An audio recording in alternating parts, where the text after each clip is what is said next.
What's up, Willowbrook? Today we're in Ruth chapter 1, verses 1 through 18. This story takes place during the time of Judges, and I don't know if you're familiar with the book of Judges, but if you aren't, I'll just say that there are some highlights for Israel, but there are a lot of not so great situations, a lot of injustice, a lot of evil, a lot of unrighteousness, and that's where our story takes place during that time. We read that there's a famine in Bethlehem. So Elimelech and his wife Naomi take their two sons to Moab. Now, if you remember Lot from the book of Genesis, the Moabites are descendants of Lot.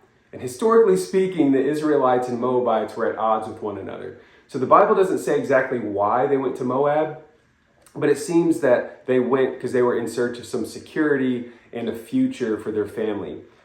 Now, while they're there, Moab, they don't really get that future and that security. We read that Elimelech dies, and we read that the two sons marry Moabite women, Orpah and Ruth.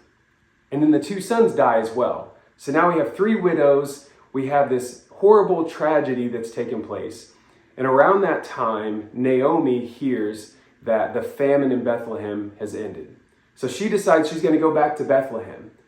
Orpah and Ruth decide they're going to go with her. Now we read that there's some conversation between them, and Naomi presents really what's the most logical and the safest option for both of them. She encourages them to go back to their homes because they're still young. They could find husbands, they could remarry, they could have families. Orpah agrees, but Naomi does the opposite. This is what Naomi says. It's interesting. She says in verse 16, "Don't urge me to leave you or turn back from you. Where you go, I will go, and where you stay, I will stay. Your people will be my people, and your God, my God."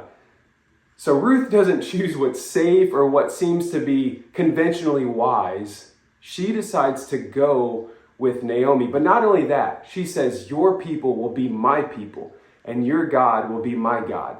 She's deciding right then and there, I'm going to worship your God. I'm going to be with you and your people.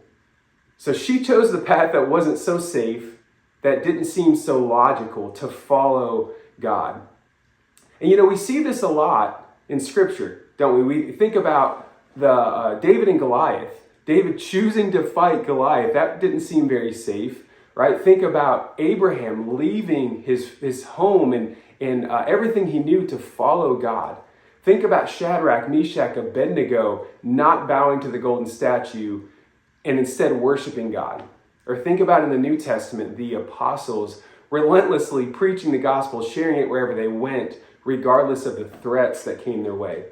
And of course, the best example we have of this in Scripture and in our history of the world is Jesus following God to a cross.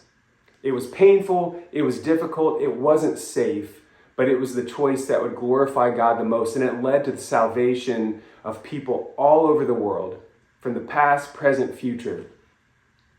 And there are times in our lives where we have a decision to make, right? There are times that we can use logic and wisdom and make a good decision. There are other times where there might be a safe, wise, logical path, and one that seems like it goes the opposite direction, that doesn't seem so wise, doesn't seem so safe. And sometimes we might feel a nudging in our hearts that we're supposed to go towards that unsafe option. And those times are difficult, they're scary. I've been there, I'm sure you've been there too. My hope for you and for myself is that whenever we come to a situation like that, where we feel like maybe God's leading us down a path that isn't so safe, that isn't so secure, that isn't so conventionally wise, that we would seek Him out, that we would really be able to discern if it's God leading us or not, and that we would follow where He leads. Because no matter how painful or difficult the situation is, if we follow where God leads, it's going to be the best decision because it's going to glorify God the most. I pray God blesses you today.